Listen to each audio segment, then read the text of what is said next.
వీక్షకులకు అందరికీ నమస్కారం. ఈ రోజు అంగన్వాడీ వార్తలకి స్వాగతం. ప్రతిరోజు అంగన్వాడీ టీచర్ల ఆయాల సమస్యల పట్ల అవగాహన కోసం సపోర్టివ్గా వీడియోస్ అయితే వస్తాయి. తప్పకుండా వీడియోస్ అయితే చాలా మంది చూస్తున్నారు. లైక్ చేయండి, సబ్స్క్రైబ్ చేసుకోండి. ఇక వివరాలకు వెళ్తే తెలంగాణ అంగన్వాడీ టీచర్లు ఆయాలైతే అనేక ఆర్థికేతర సమస్యలు అయితే ఎదుర్కొంటున్నారు. ముఖ్యంగా పని ఒత్తిడి బాగా పెరిగింది. కనీస వేతనం అమలు కావడం లేదు. ఎన్నికల సందర్భంగా ఇచ్చిన హామీలు కూడా అమలు చేయడంలో ప్రభుత్వాలు అయితే విఫలమవుతున్నాయి. అందుకే ఎన్నోసార్లు అంగన్వాడీ టీచర్లు ఆయాల యూనియన్లు అయితే ధర్నాలకు, సమ్మెలకు, ప్రతిఘటనలకు అయితే దిగుతున్నాయి. మరి ఎన్నోసార్లు అసెంబ్లీ సమావేశాలు జరుగుతున్నాయి, కేబినెట్ సమావేశాలు జరుగుతున్నాయి. మరి అంగన్వాడీ టీచర్ల ఆయాల సమస్యల పట్ల కానీ, వారి యొక్క జీతాల పెంపు విషయం కానీ, పెన్షన్, గ్రాట్యుటీ, రిటైర్మెంట్ బెనిఫిట్స్, ఖాళీ పోస్టుల భర్తీ, ప్రమోషన్లు, ఈ విధంగా అంగన్వాడీ కేంద్రాల ఆధునీకరణ, అంగన్వాడీ కేంద్రాలకు బడ్జెట్లో నిధుల కేటాయింపు, ఈ విధంగా అనేక సమస్యలు అయితే ఉన్నాయి. వాటి మీద ప్రభుత్వం అయితే దృష్టి పెట్టడం లేదు. అందుకే ప్రతిసారి అంగన్వాడీ టీచర్లు ఆయాలు ధర్నాలకు, సమ్మెలకు దిగాల్సినటువంటి దుస్థితి నెలకొంది. ఇక వచ్చే తక్కువ జీతం కూడా ప్రతి నెల రావడం లేదు. అందుకోసమే ముఖ్యమంత్రి ఇంటి ముట్టడికి అంగన్వాడీ టీచర్ల యత్నం, అడ్డుకున్న పోలీసులు, కొడంగల్లో ఉద్రిక్తత. మరి హన్మకొండలో మంత్రి కొండా సురేఖ ఇల్లు ముట్టడికి సైతం యత్నం, సిఐటియు నేతలు, కార్యకర్తల అరెస్టు. ప్రీ ప్రైమరీ విద్యా విధానాన్ని అంగన్వాడీలోనే కొనసాగించాలని కీలకమైన డిమాండ్ అయితే చేశారు. ఇక నూతన జాతీయ విద్యా విధానాన్ని రద్దు చేయాలని డిమాండ్ అయితే చేశారు. ఇక సిఐటియు నేతలు, పలు అంగన్వాడీ నాయకులు అయితే అరెస్ట్ అయితే చేయడం జరిగింది. అదేవిధంగా అంగన్వాడీ సమస్యలపై క్యాబినెట్లో చర్చిస్తామని మంత్రి వాకిటి శ్రీహరి అయితే హామీ ఇచ్చారు. ఇక్కడ అంగన్వాడీ కార్యకర్తలతో మాట్లాడుతున్న మంత్రి వాకిటి శ్రీహరి, అంగన్వాడీ కార్యకర్తలు ప్రచారం కోసం మంత్రి ఇటర్ని ముట్టడిస్తే ఒరిగేదేమీ లేదని, కూర్చొని మాట్లాడుకుందాం రండి అంటూ మంత్రి వాకిటి శ్రీహరి అంగన్వాడీ టీచర్లను చర్చలకు పిలిచారు. సోమవారం అంగన్వాడీలు మంత్రి ఇంటి ముట్టడికి యత్నించారు. వారిని సాదరంగా ఆహ్వానించి సమస్యలు విని త్వరలో జరగబోయే క్యాబినెట్లో చర్చిస్తానని హామీ ఇచ్చారు. రాష్ట్ర వ్యాప్తంగా మంత్రుల ఇళ్లను ముట్టడించాలన్న సిఐటియు పిలుపు మేరకు సోమవారం దాదాపు 500 మంది అంగన్వాడీ టీచర్లు, ఆయాలు మక్తల్లోని ప్రభుత్వ అతిథి గృహం నుండి ర్యాలీగా మంత్రి ఇంటిని ముట్టడించేందుకు వెళ్లారు.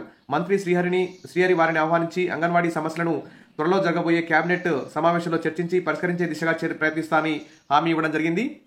ఇక చూస్తే సోమవారం వికారాబాద్ జిల్లా కొడంగల్లోని ముఖ్యమంత్రి రేవంత్ రెడ్డి ఇంటి ఎదుట బైఠాయించి ఆందోళన చేస్తున్న అంగన్వాడీలు ఇక్కడ కనిపిస్తున్న దృశ్యం. ప్రీ ప్రైమరీలను రద్దు చేయొద్దు, అంగన్వాడీ కేంద్రాల్లోనే కొనసాగించాలి, మా ఉద్యోగాలు రెగ్యులరైజ్ చేసి 26,000 వేతనం ఇవ్వాలి. అంగన్వాడీ కార్యకర్తలు ఇక్కడ సీఎం ఇంటి ముట్టడిలో డిమాండ్ అయితే చేయడం జరిగింది. పలువురు మంత్రులు, పీసీసీ చీఫ్ ఇండ్ల వద్దన భారీ ఎత్తున ఆందోళనకైతే దిగారు. ఇక ప్రీ ప్రైమరీలను రద్దు చేయొద్దంటూ ఇక్కడ కీలకమైన డిమాండ్ అయితే పెట్టడం జరిగింది. తర్వాత పోలీసులకి అంగన్వాడీ నాయకులకు మధ్య అయితే తోపులాట జరిగింది. ఈ క్రమంలో పలువురు అంగన్వాడీలను పోలీసులు అయితే అరెస్టు కూడా చేయడం జరిగింది. ఇక్కడ నిజామాబాద్ పీసీసీ అధ్యక్షుడు మహేష్ కుమార్ ఇంటిని ముట్టడిస్తున్న అంగన్వాడీ టీచర్లు, ఆయాలు, యూనియన్ నాయకులు ఇక్కడ కనిపిస్తున్నారు. ఇక ప్రీ ప్రైమరీలను, అంగన్వాడీ టీచర్లను, ఆయాలను రెగ్యులరైజ్ చేయాలని, ప్రీ ప్రైమరీలను రద్దు చేయాలని డిమాండ్ చేశారు. ప్రీ ప్రైమరీ వ్యవస్థను అంగన్వాడీ కేంద్రాల్లోనే కొనసాగించాలని డిమాండ్ చేశారు. విద్యా బోధన బాధ్యతను అంగన్వాడీ టీచర్లకు, హెల్పర్లకు ఇవ్వాలన్నారు.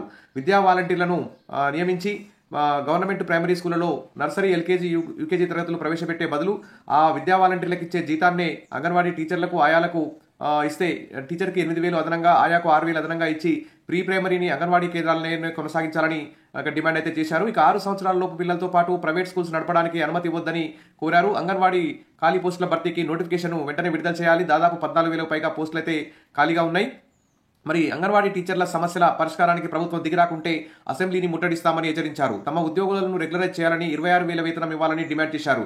ప్రధానంగా ఎఫ్ఆర్ఎస్ను రద్దు చేయాలని కూడా డిమాండ్ చేశారు. ఇప్పటికే ప్రభుత్వానికి ఎన్నోసార్లు విన్నవించినా స్పందించడం లేదని ఆవేదన వ్యక్తం చేశారు. అయినా తాము శాంతియుతంగా నిరసన చేస్తుంటే పోలీసులు అత్యుత్సాహంతో అడ్డుకుంటున్నారని, అక్రమంగా అరెస్టులు చేస్తున్నారని వాపోయారు. ఇక మక్తల్ పట్టణ కేంద్రంలో అంగన్వాడీ టీచర్లు, హెల్పర్లు మంత్రి వాకిటి శ్రీహరి ఇంటి ముట్టడికి యత్నించడంలో రసాభాస అయితే కొనసాగిందని చెప్పుకోవచ్చు. ఇక ఐసీడీఎస్ నిర్వీర్యానికి కుట్ర, రాష్ట్రంలో జాతీయ విద్యా విధానం అమలుపై anganwadi teachers and helpers union ధ్వజం, పాఠశాల విద్యాశాఖలో అంగన్వాడీ కేంద్రాల విలీన నిర్ణయం ఉపసంహరణకైతే డిమాండ్ చేశారు. సిఐటియు ఆధ్వర్యంలో భారీ ఎత్తున అంగన్వాడీ యూనియన్లు అయితే నిరసనలు అయితే చేశాయి. ఇక్కడ కనిపిస్తున్న దృశ్యం కొడంగల్లో భారీ ఎత్తున ధర్నాకు దిగినటువంటి అంగన్వాడీ టీచర్లు. ఇక్కడ చూస్తే కేంద్ర ప్రభుత్వం విద్యా వ్యవస్థ నిర్వీర్యం చేయడం కోసం కొత్తగా జాతీయ విద్యా చట్టం తెచ్చిందని ఆగ్రహం వ్యక్తం చేశారు. ప్రీ ప్రైమరీ విద్యను అంగన్వాడీ కేంద్రాల్లో నిర్వహించి అంగన్వాడీ టీచర్లకు అదనంగా 8,000, హెల్పర్లకు 6,000 వేతనం చెల్లించాలని డిమాండ్ చేశారు. ప్రభుత్వ టీచర్ల మాదిరిగానే వారితో సమానంగా పనిచేస్తున్నాం కాబట్టి సమానమైన వేతనం అడగడంలో న్యాయమనే చెప్పుకోవచ్చు. వారి గొంతెమ్మ కోరికలేం కావు, అన్ని పరిష్కరించదగినవే. మంత్రి కొండా సురేఖ ఇంటి వద్ద కూడా మరి ర్యాలీగా వెళ్లారు. అక్కడ కూడా భారీ ఎత్తున ఉద్రిక్తత అయితే జరిగింది. ఇక పోలీసులు కూడా అడ్డుకున్నారు, కొంతమందిని అరెస్ట్ కూడా చేయడం జరిగింది. ఇక్కడ నగరంలోని ఎన్టీఆర్ చౌరస్ తెలుపుతున్న అంగన్వాడీలు, కథం తొక్కిన అంగన్వాడీలు, పీసీసీ అధ్యక్షుడు మహేష్ కుమార్ ఇంటి ముట్టడికి అంగన్వాడీల యత్నం, అంగన్వాడీలను అదుపులోకి తీసుకుని వదిలిపెట్టిన పోలీసులు, ఉద్రిక్తంగా మారిన పీసీసీ చీఫ్ ఇంటి ముట్టడి కార్యక్రమం. అంగన్వాడీ కార్యకర్తలకు పెంచుతామన్న వేతనాన్ని వెంటనే పెంచాలని ఇక్కడ డిమాండ్ అయితే చేశారు. ఇక అట్టుడికిన అంగన్వాడీలు ప్రీ ప్రైమరీని తప్పించడంపై కన్నెర్ర మంత్రులు ఎమ్మెల్యేల ఇళ్లను ముట్టడించడంలో భారీ ఎత్తున పాల్గొన్న అంగన్వాడీ టీచర్లు ఆయాలు కొడంగల్ సీఎం ముట్టడిలో సమస్యల పరిష్కారానికి అయితే డిమాండ్ అయితే చేయడం జరిగింది. ఇక నారాయణపేట జిల్లా మక్తల్లో తన ఇంటిని ముట్టడించిన అంగన్వాడీ టీచర్ల సమస్యలు వింటున్నటువంటి మంత్రి వాకిటి శ్రేయర్ ఇక్కడ కనిపిస్తున్న దృశ్యం. ఇక పలువురు పోలీసులకు అంగన్వాడీలకు మధ్య తోపులాట జరిగింది. పలువురు అంగన్వాడీ టీచర్లు ఆయాలకు గాయాలయ్యాయి. ఐసీడీఎస్ అధికారులతో నేడు చర్చలకు సమయం అయితే ఇవ్వడం జరిగింది. మరి ఈ చర్చల్లో అంగన్వాడీ టీచర్ల ఆయాలకు కనీస వేతనం అమలు చేయడంపై ఎలాంటి నిర్ణయం తీసుకోబోతున్నారో మరి వెయిట్ చేయాలి. అంగన్వాడీ కేంద్రాలను ఆధునీకరించడం, సొంత భవనాలు నిర్మించడం, ఖాళీ అంగన్వాడీ ఆయా పోస్టులు, టీచర్ పోస్టులు భర్తీ చేయడం, ఆయాలకు టీచర్లకు సూపర్వైజర్గా ప్రమోషన్ ఇవ్వడం, తర్వాత పెన్షన్, గ్రాట్యుటీ తదితర ఆర్థికేతర సమస్యలన్నింటి మీద మరి ఐసీడీఎస్ అధికారులతో నేడు జరిగే చర్చల్లో మరి కీలక నిర్ణయం తీసుకోవాలని చెప్పి అందరూ కూడా ఆశిస్తున్నారు. ఇక ప్రైమరీ పీఎం శ్రీ విద్యను అంగన్వాడీ కేంద్రాలు నిర్వహించాలని కూడా డిమాండ్ చేస్తూ మొత్తానికైతే రాష్ట్ర వ్యాప్తంగా మంత్రులు, ఎమ్మెల్యేల ఇండ్ల ముట్టడి, ముఖ్యమంత్రి ఇండ్ల ముట్టడి, తర్వాత పీసీసీ అధ్యక్షుడి ఇంటి ముట్టడి అయితే భారీ సక్సెస్ అయిందని చెప్పుకోవచ్చు. మరి ఇక్కడ చూస్తే మేం మనుషులం కాదా అంగన్వాడీలు అంటూ ఇక్కడ చూస్తున్నాం. తమ కష్టాలను ఏకరువు పెట్టేందుకు వచ్చిన అంగన్వాడీలపై పోలీసులు ప్రవర్తించిన తీరు విస్మయం కలిగించింది. మేం మనుషులం కాదా, మాపై ఎందుకు బలప్రయోగం చేస్తున్నారు అంటూ అంగన్వాడీలు పోలీసులపై ఆగ్రహం వ్యక్తం చేశారు. ఏమాత్రం భయపడకుండా అంగన్వాడీలు ఆందోళన కొనసాగించారు. సుమారు 2 గంటలకు పైగా ఉద్రిక్తత కొనసాగింది. చివరకు పోలీసులు, యూనియన్ రాష్ట్ర ప్రధాన కార్యదర్శి జయలక్ష్మి, నాయకులు నరసమ్మ, సిఐటియు జిల్లా ప్రధాన కార్యదర్శి రామకృష్ణ తదితరులు మరికొంతమందిని అయితే పోలీస్ స్టేషన్కి తరలించారు. తర్వాత అంగన్వాడీలను కూడా కొంతమందిని పోలీస్ స్టేషన్కి అయితే తరలించడం జరిగింది. అంగన్వాడీలపై లాఠీ చార్జీ, అరెస్టులకు సిపిఐఎం ఖండన. నూతన జాతీయ విద్యా విధానాన్ని రాష్ట్రంలోని అమలు చేయొద్దంటూ జాన్ వెస్లీ ఇక్కడ డిమాండ్ అయితే చేశారు. నూతన జాతీయ విద్యా విధానం 2020ని రాష్ట్రంలో అమలు చేయొద్దని, అంగన్వాడీల వర్కర్ల సమస్యలు పరిష్కరించాలని డిమాండ్ చేస్తూ రాష్ట్ర వ్యాప్త నిరసనలు చేపట్టిన అంగన్వాడీ టీచర్లపై లాఠీ చార్జీ చేసి అరెస్టులు చేయడాన్ని సిపిఐఎం రాష్ట్ర కమిటీ తీవ్రంగా ఖండించింది. ఇక కేంద్రంలోని బీజేపీ ప్రభుత్వం ఈ నూతన జాతీయ విద్యా విధానం వల్ల ఐసీడీఎస్తో పాటు విద్యా వ్యవస్థకు ప్రమాదకరమైన విధానాన్ని తెలంగాణ ప్రభుత్వం అమలు చేయడానికి పూనుకుంటుందని విమర్శించారు. దీనివల్ల పేద ప్రజలతో పాటు అంగన్వాడీ వర్కర్లు తీవ్రంగా నష్టపోతారని ఆందోళన వ్యక్తం చేశారు. ఈ విధానాలను రాష్ట్రంలో అమలు చేయొద్దని, అంగన్వాడీ టీచర్ల ఆయాల సమస్యలు పరిష్కరించాలని ఇక్కడ జాన్ వెస్లీ అయితే ప్రధానంగా డిమాండ్ చేశారు.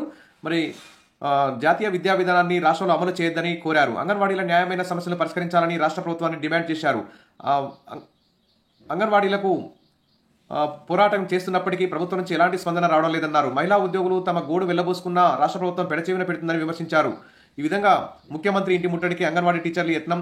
మరి అంగన్వాడీ సమస్యలపై కేబినెట్లో చర్చిస్తామని మంత్రి వాకిటి శ్రీహరి హామీ ఇవ్వడం, తర్వాత ఈరోజు మరి అంగన్వాడీ యూనియన్లతో ఐసీడీఎస్ అధికారులతో చర్చలు జరిగే అవకాశం అయితే ఉంది. ఆ చర్చల్లో మరి అంగన్వాడీ యూనియన్లు కూడా తమ యొక్క కీలకమైన డిమాండ్లను, ఆర్థికపరమైన డిమాండ్లు, ముఖ్యంగా కనీస వేతనం 26,000 అమలు చేసే విధానం, తర్వాత గవర్నమెంట్ ప్రైమరీ స్కూల్లో ప్రీ ప్రైమరీ ప్రవేశపెట్టి వాలంటీర్లు నియమించి ఆ వాలంటీర్లకు ఇచ్చే అదనపు వేతనాన్ని అంగన్వాడీ టీచర్లు ఆయాలకు ఇచ్చి అంగన్వాడీ కేంద్రంలోనే ప్రీ ప్రైమరీ కొనసాగే విధంగా కూడా చర్చల్లో మాట్లాడాలి. తర్వాత అంగన్వాడీ టీచర్లు ఆయాలకు సంబంధించి ప్రతి ఆర్థికేతర సమస్యలన్నింటినీ త్వరలో జరగబోయే కేబినెట్ సమావేశంలో చర్చించి కీలక సానుకూలమైన నిర్ణయం తీసుకోవాలని చెప్పేసి దసరా దీపావళి కానుక అంగన్వాడీ టీచర్లకు ఒక గుడ్ న్యూస్ చెప్పాలని చెప్పేసి అందరూ కూడా భావిస్తున్నారు. మరి అంగన్వాడీ టీచర్లు ఆయాలు ఊరికే రోడ్డు మీదకి రారు. వారు న్యాయమైన డిమాండ్లను, వారి యొక్క పరిష్కరించదగినటువంటి సమస్యలను పరిష్కరించాలని ప్రభుత్వానికి మొరపెట్టుకుంటున్నారు. కాబట్టి అంగన్వాడీ టీచర్ల ఆయాల ధర్నాను ఖచ్చితంగా ప్రభుత్వం పరిగణలోకి తీసుకోవాలి. వారి యొక్క అసంతృప్తిని ప్రభుత్వం గుర్తించి వెంటనే వారికి న్యాయం చేయాలని చెప్పి కోరుకుందాం. మరిన్ని అప్డేట్స్ కోసం మన ఛానల్ని సబ్స్క్రైబ్ చేసుకోండి. వీడియోస్ చాలా మంది చూస్తున్నారు, లైక్ చేయడం ఖచ్చితంగా లైక్ చేయండి. మన ఛానల్లో అంగన్వాడీ టీచర్ల ఆయాల సమస్యల పట్ల సపోర్టివ్గా వీడియోస్ అయితే వస్తాయి. Thank you, all the best.